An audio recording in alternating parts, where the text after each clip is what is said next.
Welcome back to 843 TV. We're now joined by John Strother, broker in charge of Spring Island Realty. John, thanks again for having us. Oh, well, thanks for coming. We really appreciate it. Absolutely. We love coming out here, and apparently so do a lot of the national publications. Yeah. It seems like every time I look at a magazine or a newspaper, the Low Country is featured as one of the top places to come visit or live. Have you experienced the same? I know, it's amazing. We get so many calls from people that have seen us or, seen this area. Mm-hmm. Like Travel and Leisure magazine, Charleston was just voted the #1 city in the world and in the United States as a subsection. Savannah was #8, so that's come so far in the past 25, 30 years. It sure has. And both of them are just absolutely beautiful pictures of, 18th century cities. Mm-hmm. And Beaufort Southern Living has called that one of the top 5 small southern towns, which is just an incredible 300-year-old town. Yep. And then Hilton Head, Travel and Leisure, named it the #1 island in the country and #8 in the world. So, you've lived here a long time, I have, as have you, and you start to look at this as like same old, same old. Right. But when people come and look at it with fresh eyes, it's just really an amazing spot with so many opportunities to do things. Charleston's just a little over an hour away, Savannah's 40 minutes away, Hilton Head's 30 minutes, and Bluffton is just booming. It's exploding, isn't it? Old town. Absolutely has. Now, amongst all that, Spring Island has gotten a little accolades itself from one of my favorite, Coastal Living. Tell us about that. I know, we're so lucky. In this month's Coastal Living magazine, they featured one of our homes.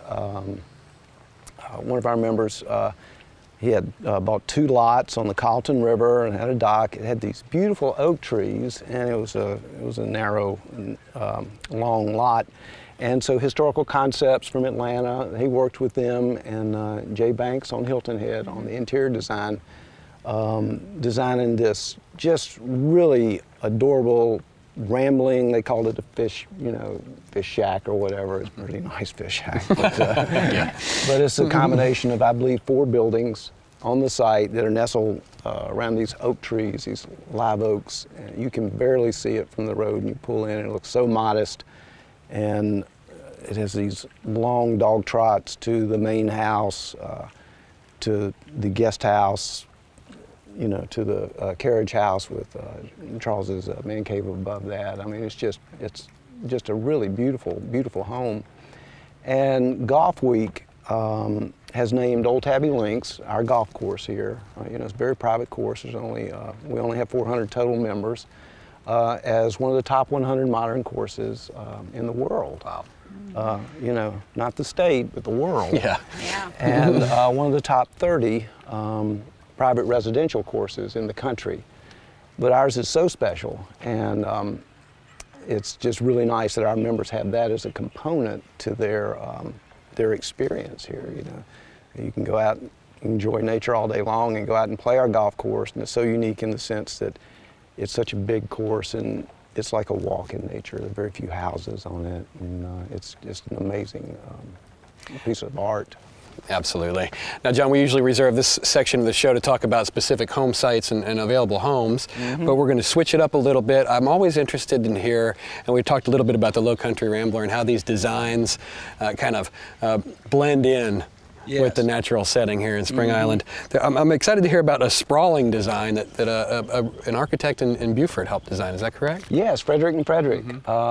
Just a great firm, a husband and wife firm, and they really get involved in each person's individual likes and design the house around that. But the people that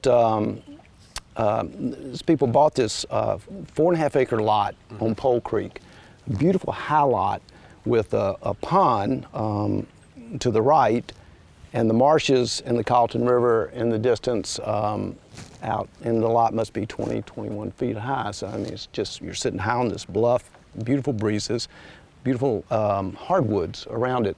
So they interviewed, and there's a process here. You don't go to a builder and say, well, here, you built this house 30 times, can you build this over here? Right. So they invited a series of architects to come, and so they all talked about what kind of experience do you want here. So it gives people an opportunity to build their dream home, their true dream home. And then so they had 4 firms.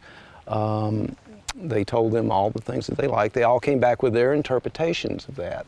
And Frederick came back with one that called out to the past of Beaufort County and of Spring Island, in the sense that Tabby walls were used predominantly through it, which reflect the old Tabby ruins here. Round brick columns, which were used at Sheldon Church, the old Sheldon Church outside of Beaufort, and here on the first golf clubhouse that we had here. Okay. So you drive in, there's the carriage house, there's a low wall, a Tabby wall. You walk in this courtyard, a garden shed over here. There's a guest house over here overlooking the pond, a 2-story guest house, this sprawling house with 4 over 4 windows. So it's nothing but windows and brick columns looking out over the marshes, over the courtyard, out over the pond. It's just an amazing piece of architecture. And we help people with each step of that process, introducing architects, introducing them to the builders, and it's a wonderful experience. Really cool. Sounds like a kind of a blank canvas to build your dream home. It is. It really is. Well, John, thank you so much for joining us today. It's an absolute pleasure to come out here. And thank you for watching 843 TV. Where communities come to speak.